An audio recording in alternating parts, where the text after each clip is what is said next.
प्रिय विद्यार्थियों नमस्कार।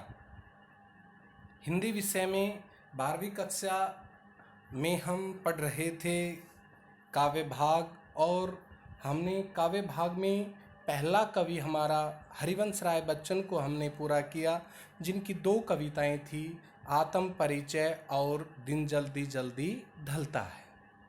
इस प्रकार प्यारे बच्चों, हमने दोनों कविताओं को समझने के बाद आपके पास हमने उनके प्रश्न उत्तर भेज दिए हैं। इसके बाद अपनी कॉपी में सुंदर सुंदर लिखाई में आप प्रश्न उत्तर भी लिखें।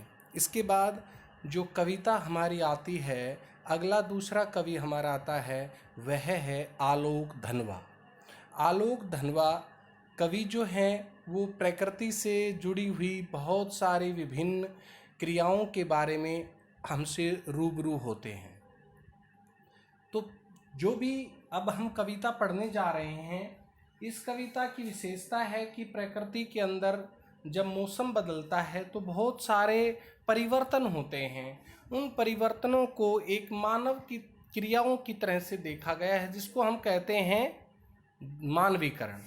तो इस कविता में किस तरह से बदलाव हुआ, जो पतंग कविता है उसमें कवि जो आलोक धनवा है वो बताते हैं कि दुनिया रोज बनती है, उनका एक संग्रह है, एक काव्य संग्रह है, दुनिया रोज बनती है। हमें याद रखना है कि पहले कवि में हमने निशा निमंत्रण से अवतरित थी, अब जो है दुनिया रोज बदलती है संग्रह से अवतरित है। प्यारे बच्चों, इस कविता में कवि ने बाल सुलभ इच्छाओं और उमंगों का सुंदर चित्रण किया है। बाल क्रियाओं, कलापों एवं प्रकृति में आए परिवर्तन भी को अभिव्यक्त करने के लिए सुंदर बिंबों का उपयोग किया गया है। पतंग बच्चों की उमंग का रंग बिरंगा सपना होता है, जिसके जरिए वे आसमान की ऊंचाइयों को छूना चाहते हैं तथा उसके पार जाना चाहते हैं। यह कविता बच्चों को एक ऐसी दुनिया में ले जाती है जहां शरद ऋतु का चमकीला इशारा है, जहां तितलियों की रंगीन दुनिया है, दिशाओं के मृदंग बजते हैं, ढोल बजते हैं इस कविता में। और यहाँ बताया गया है कि जो छतों के खतरनाक जो कोने होते हैं, उनसे गिरने का एक तो भय होता है, तो दूसरी तरफ भय से विजय पाते बच्चे जब पतंग उड़ाते हैं तो छतों पर आप देखते हैं कि बच्चे किस तरह से बेतहाशा, यानी कि कितनी चाव और रुचि के साथ दौड़ते हैं, वे भूल जाते हैं खतरनाक किनारों से। तो गिरकर वे संभलने की कोशिश भी करते हैं। पृथ्वी का हर एक कोना उनके पास स्वयं चला आता है। देखो कितना अतिशोक्तिपूर्ण वर्णन है, यानी कि स्वयं चला आता है। वे हर बार नई नई पतंगों को सबसे ऊंचा उड़ाने का जो हौसला लिए अंधेरे के बाद उजाले की प्रतीक्षा कर रहे हैं। तो ये जो पतंग कविता है, इसके कवि हैं आलोक धनवा। आओ हम सब मिलकर के एक बार आलोक धनवा के बारे में पढ़ते हैं। जन्म 1948 मुंगेर बिहार में हुआ। प्रमुख रचनाएं, पहली कविता जनता का आदमी 1972 में प्रकाशित, उनके बाद भागी हुई लड़कियां, बुर्नों की बेटियों से प्रसिद्ध दुनिया रोज बनती है, इससे अपनी कविता है, इस संग्रह से ली गई। प्रमुख सम्मान, राहुल सम्मान, बिहार राष्ट्र भाषा परिषद का साहित्य सम्मान, बनारसी प्रसाद, भोजपुरी सम्मान, पहल सम्मान, बहुत सारे सम्मानों से नवाजा गया है। जैसा कि हम हर कवि के बारे में, हर लेखक के बारे में पढ़ते आए हैं, उनकी विचारधारा, उनकी जो साहित्यिक पंक्तियां हैं वे प्रेषित की गई हैं। जहां नदियां समुद्र से मिलती हैं वहां मेरा क्या है, कुछ भी नहीं है मेरा, कहता है। मैं नहीं जानता लेकिन एक दिन जाना उधर है, यानी कि सबको एक दिन सच्चाई का सामना करना पड़ेगा। एक दिन इस संसार से सबको जाना पड़ेगा। इस संसार में जो भी आया है, चाहे वो जीव है, निर्जीव है, एक दिन उसे मिटना पड़ता है। तो प्यारे बच्चों, इसके बाद में कवि के बारे में बताता है। 7वें-8वें दशक के कवि आलोक धनवा ने बहुत छोटी अवस्था में अपनी गिनी चुनी कविताओं में अपार लोकप्रियता अर्जित की, बहुत ज़्यादा। सन 1972-73 में प्रकाशित इनकी प्रारंभिक कविताएं हिंदी के अनेक गंभीर काव्य प्रेमियों को जबानी याद रहती है। जबानी उर्दू का शब्द, नुक्ता लगा हुआ है। आलोचकों, जो समीक्षक होते हैं, जो रचनाओं के ऊपर अपनी बेबाक राय देते हैं, को तो मानना है कि उनकी कविताओं ने हिंदी कवियों और कविताओं को कितना प्रभावित किया है। इसका मूल्यांकन अभी ठीक से हुआ नहीं है। इतनी व्यापक ख्याति के बावजूद, इतनी ख्याति की प्रसिद्धि के बावजूद, या शायद उसी की वजह से बनी हुई अपेक्षाओं के दबाव के चलते आलोक धनवा के कवि थोक के भाव में लेखन नहीं किया, इतनी भारी रचनाएं नहीं की बहुत ज़्यादा। सन 72 से लेखन आरंभ करने के बाद उनका पहला और अभी तक का एकमात्र काव्य संग्रह सन 1998 में प्रकाशित हुआ। काव्य संग्रह के अलावा वे पिछले 2 दशकों से देश के विभिन्न हिस्सों से सांस्कृतिक, देखो हर ऐतिहासिक सांस्कृतिक कैसे लिखा जाता है, इनको आपको अच्छी तरह से देखना है। सांस्कृतिक एवं सामाजिक कार्यकर्ता के रूप में सक्रिय रहे। कोई भी जो प्रसिद्ध कवि रहा है उसका समाज के प्रति, राजनीति के प्रति वे अपने भाव प्रकट करते रहे हैं और समाज सेवा में लगे रहे हैं। उन्होंने जमशेदपुर से अध्ययन मंडलियों का संचालन किया। रंगकर्म तथा साहित्य पर कई राष्ट्रीय संस्थानों एवं विश्वविद्यालयों में अतिथि व्याख्याता, एक प्रोफेसर के रूप में भागीदारी की है। अर्थात उन्होंने बहुत सारे सेमिनार लिए हैं, बहुत सारे लोगों को पढ़ने का, कविता बनाने का, लेखन कार्य का जो एक सीख उनके हृदय में पैदा की है। तो इस प्रकार से आगे देखते हैं कि यहाँ पर बताया ये है कविता का सार। जैसा कि मैंने पहले भी आपको बता दिया है। प्यारे बच्चों देखो, पाठ्य पुस्तक से ली गई कविता पतंग आलोक धनवा का एकमात्र संग्रह दुनिया रोज बनती है, ये बताया था हमने पहले, का हिस्सा है। एक लंबी कविता है जिसके तीसरे भाग को पाठ्य पुस्तक में शामिल किया गया है, जिसके तीसरा भाग है यहाँ पर जो एनसीईआरटी की बुक में शामिल किया गया है। पतंग के बहाने इस कविता में बच्चों जैसी, छोटे छोटे बच्चों जैसी सुलभ इच्छाओं एवं उनकी भावनाओं, इच्छाओं, आकांक्षाओं एवं उमंगों का सुंदर चित्रण किया है। बाल क्रियाओं एवं प्रकृति में आए परिवर्तन को अभिव्यक्त करने के लिए सुंदर बिंबों का भी प्रयोग किया है। पतंग बच्चों की उमंगों का रंग बिरंगा सपना होता है। आसमान में उड़ती हुई पतंग ऊंचाइयों की को हदें हैं, वे बहुत ऊंची ऊंचाइयों तक चले जाते हैं। बालमन बच्चों का मन जिन्हें छूना चाहता है, जिन्हें हर प्रकार से छूने की इच्छा रखता है और उसके पार जाना चाहता है। जब पतंग उड़ाता है बच्चा तो उसका मन, उसके भाव, उसके विचार कितने शिद्दत के साथ प्रकट होते हैं। वो अपनी इधर उधर की सब बातें भूलकर पतंग की ऊंचाई के साथ वह भी स्वयं उड़ने लग जाता है। कविता धीरे धीरे बिंबों का एक ऐसी नई दुनिया में ले जाती है। बिंब का मतलब होता है जहाँ पर कविता में जैसे दृश्यात्मकता होती है तो दृश्य बिंब होता है, जहाँ सुनने की बातें होती हैं जैसे घंटी बजाना, जैसे छनछनाहट, गनगनाहट, जैसे घंटियों की आवाज़ें, ये होता है श्रव्य बिंब। तो इन बिंबों के माध्यम से नई दुनिया ले जाती है।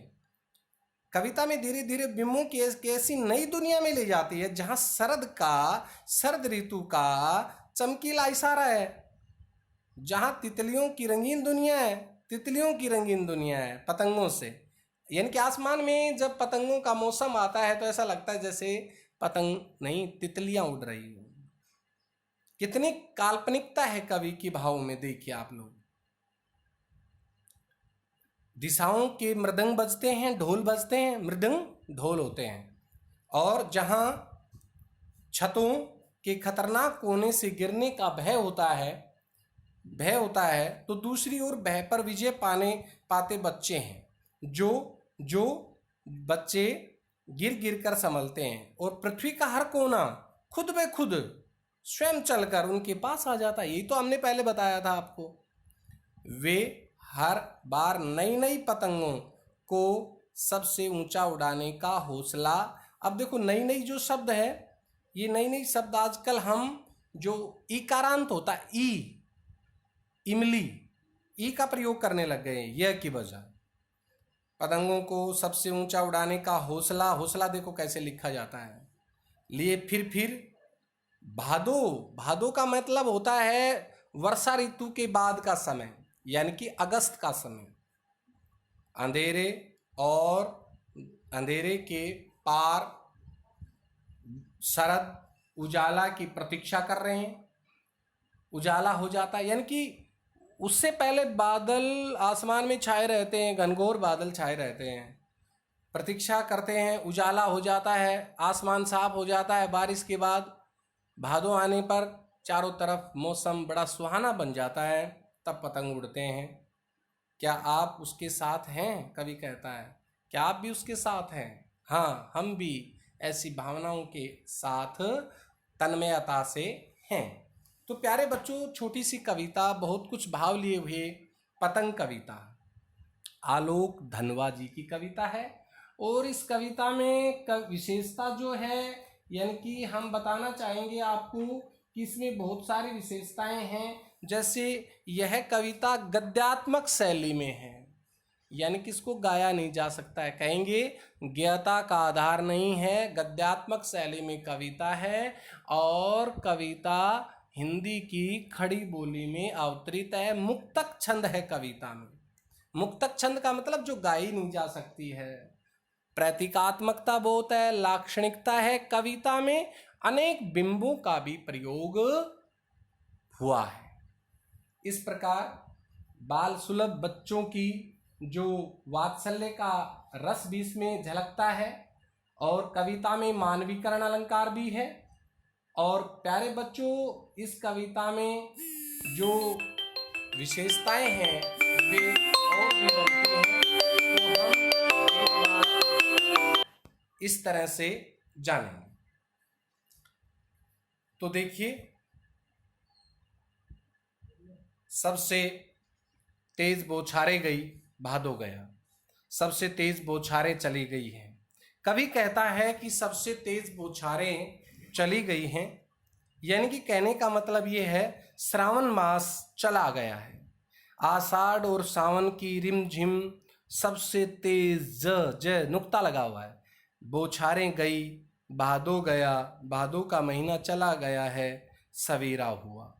ऐसा है, कल्पना है कवि की काल्पनिकता है कि ऐसा लगता है कि जो घनघोर आसमान भरा रहता था उसके बाद सवेरा हो गया है। खरगोश की आंखों जैसा लाल सवेरा, खरगोश की आंखों के समान उपमा अलंकार है यहाँ पर। ये बार बार आएगा कि खरगोश की आंख के समान क्यों कहा गया है, क्योंकि खरगोश की आंख बड़ी चमकीली होती है। उसी तरह से जो वातावरण है वो बड़ा सुंदर है, चमकीला है। आसमान से धूल मिट्टी पूरी तरह से समाप्त हो गई है और शरद ऋतु आने को है, वर्षा ऋतु चली गई है। आसमान में बहुत ही मनोरम, मन को सुहाने वाला वातावरण बना हुआ है। आंखों जैसा लाल सवेरा, शरद आया पुलों को पार करते हुए। शरद आ गया है, शरद ऋतु आ गई है। और शरद ऋतु भी कैसे आई? पुलों को पार करते हुए। यहां भी मानवीकरण है, शरद ऋतु का मानवीकरण कर दिया। यहां पर यह बताया कि शरद ऋतु पुलों को पार करते हुए विभिन्न प्रकार की बाधाओं को पार करते हुए गर्मी उसके बाद वर्षा, उनको पार करती हुई शरद ऋतु आ गई है। शरद आया पुलों को पार करते हुए, अपनी नई चमकीली साइकिल तेज चलाते हुए, अपनी नई जो चमकीली चमक वाली जो साइकिल है उसको तेज गति से चलाते हुए, कौन? शरद। याद ध्यान रखना है, बच्चे नहीं, शरद। अपनी नई चमकीली, चमकीली देखो कैसे लिखा जाता है, साइकिल को तेज चलाते हुए, घंटी बजाते हुए। उससे पहले दृश्य बिंब था, अब श्रव्य बिंब है। घंटी बजाते हुए, जोर जोर से, तेज तेज से, चमकीले इशारों से बुलाते हुए, अपने चमकीले, यानी कि आसमान साफ है, चमक है आसमान में, तो इशारे कैसे बताए?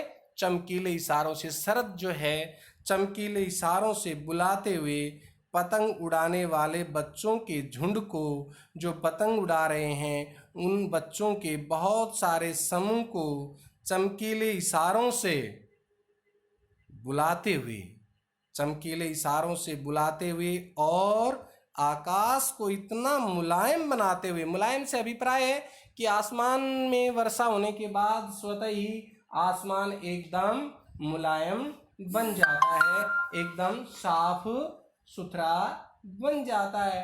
तो आसमान को एकदम मुलायम बनाते हुए, और कि पतंग ऊपर उड़ सके, ये सब प्रकृति ने बच्चों के लिए किया है कि पतंग आसमान में उड़ सके। आकाश को इतना मुलायम बनाते हुए कि पतंग ऊपर उड़ सके, आसमान में उड़ सके। दुनिया की सबसे हल्की और रंगीन चीज उड़ सके।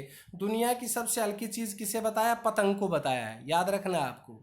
दुनिया की सबसे हल्की और रंगीन, रंग वाली, रंग बिरंगी चीज आसमान में उड़ सके, इसलिए आसमान को मुलायम और कोमल बनाया है। दुनिया का सबसे पतला कागज उड़ सके, यानी कि इसलिए कि दुनिया का सबसे पतला कागज से अभिप्राय पतंग से। दुनिया का सबसे पतला कागज उड़ सके, बांस की सबसे पतली कमानी उड़ सके, और बांस की जो सबसे पतली कमानी है वह, क्योंकि बांस की जो पतली पतली कमानियां होती हैं, जो सरकें होती हैं, उनसे पतंग बनाया जाता है। और कागज के साथ पतंग उड़ रहा है कि शुरू हो सके सीटियों, बच्चों की सीटियां, आवाजें, किलकारियां, और तितलियों की इतनी नाजुक दुनिया। कवि कहता है कि तितलियों की इतनी नाजुक दुनिया उससे शुरू हो सके।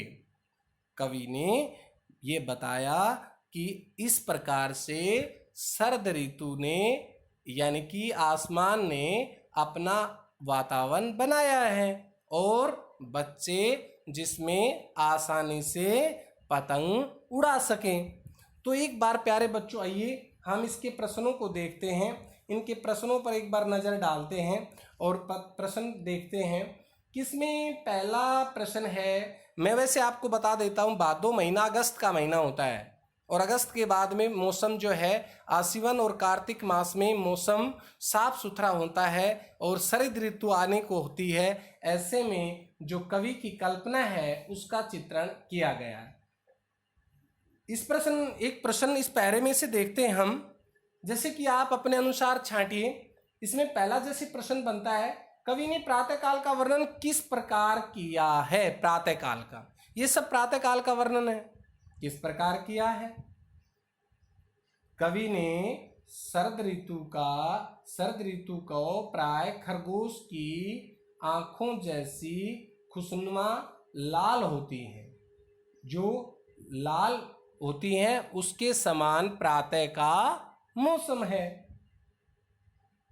दूसरा प्रश्न है इसका, शरद ऋतु के आगमन को किस प्रकार प्रस्तुत किया गया है? शरद ऋतु का आगमन नए उत्साह, उमंग और किलकारियों से परिपूर्ण होता है, भरा हुआ होता है। इस मौसम में चहल पहल होती है, बहुत सारी चहल पहल शुरू होती हैं, और ऐसा लगता है मानो बच्चे, छोटे छोटे बच्चे नई नई साइकिलों पर सवार होकर घंटियां बजाते हुए जोर जोर से क्रीड़ाएं कर रहे। अगला प्रश्न है हमारा इसमें, शरद ऋतु में वातावरण कैसा होता है? शरद ऋतु में चारों ओर बच्चों की चहल पहल, खेल कूद, पतंगबाजी, शोर, किलकारियां, सीटियां और बजने की आवाजें आने लग जाती हैं। आसमान बहुत मुलायम हो जाता है। पतंग के बारे में कवि का क्या कहना है? कवि पतंग को संसार की सबसे हल्की और रंगीन चीज कहता है। उसका कागज सबसे पतला होता है तथा उसमें लगी बांस की कमानियां भी सबसे पतली होती हैं। पतंग की तितलियों की नाजुक दुनिया से क्या आशय है? तितलियों की नाजुक दुनिया से क्या आशय है? ऊपर बताया हुआ है कि जैसे तितलियों की नाजुक दुनिया, लास्ट में ये बताया गया है तितलियों की नाजुक दुनिया। इसमें कवि कहता है तितलियों की नाजुक दुनिया से आशय है पतंगों का रंगीन और सुंदर संसार। आकाश में तितलियों की भांति मंडराती और लहराती रंगीन पतंगे। और भी बहुत सारे प्रश्न बनते हैं प्यारे बच्चों। शरद के आने की तुलना किससे की गई है और क्यों? शरद के आने की तुलना किससे की गई है और क्यों का इसमें बताएंगे आप कि शरद के आने की जो तुलना है वो साइकिल चलाते प्रसन्न बच्चों से की गई है जो पतंगबाजी का आनंद लूटना चाहता है। बहुत सारे और भी प्रश्न है। सवेरे की उपमा का सौंदर्य स्पष्ट कीजिए। जैसे कि सवेरे के लिए खरगोश की आंखों की उपमा दी गई है। रंग, प्रसन्नता और चमक की समानता के कारण यह उपमा बहुत ही सुंदर बन पड़ी है। जैसे काव्यांश में आकाश को मुलायम बनाने से क्या आशय आया है ना, इसमें प्रश्न कि आकाश को मुलायम बनाते हुए, आकाश को मुलायम बनाने से अभिप्राय है शरद काल का आकाश शीतल मंद हवा के कारण बहुत कोमल प्रतीत होता है। हल्की हल्की पतंगों की उड़ान के कारण आकाश और अधिक नरम लगने लग जाता है। इस प्रकार से प्यारे बच्चों अगला प्रश्न है, काव्यांश में चित्रित प्रकृति सौंदर्य का वर्णन अपने शब्दों में कीजिए। तो आप बताएंगे भादो महीना जाने के बाद, अगस्त महीना जाने के बाद आकाश बहुत निर्मल और मुलायम होता है, वातावरण में नमी होती है, तब प्रातः काल की लालिमा अत्यंत मनोरम हो जाती है, वातावरण में शीतलता छाने लग जाती है। तो प्यारे बच्चों इस प्रकार से ये आपके प्रश्न हैं और ये पैरा हमने पढ़ाया है। इसके बाद अगले वीडियो में हम आगे पढ़ाएंगे। आप इसको ध्यानपूर्वक पढ़ें, समझें। आपके लिए सबसे महत्वपूर्ण बात है कि इसमें से जो काव्य भाग है इसमें 2 पैरे आते हैं प्रश्न छांटने के लिए। इसमें शिल्प सौंदर्य भी छांटिए आप और इसका भाव सौंदर्य भी छांटिए। अगले वीडियो तक आने के लिए नमस्कार, धन्यवाद बहुत बहुत।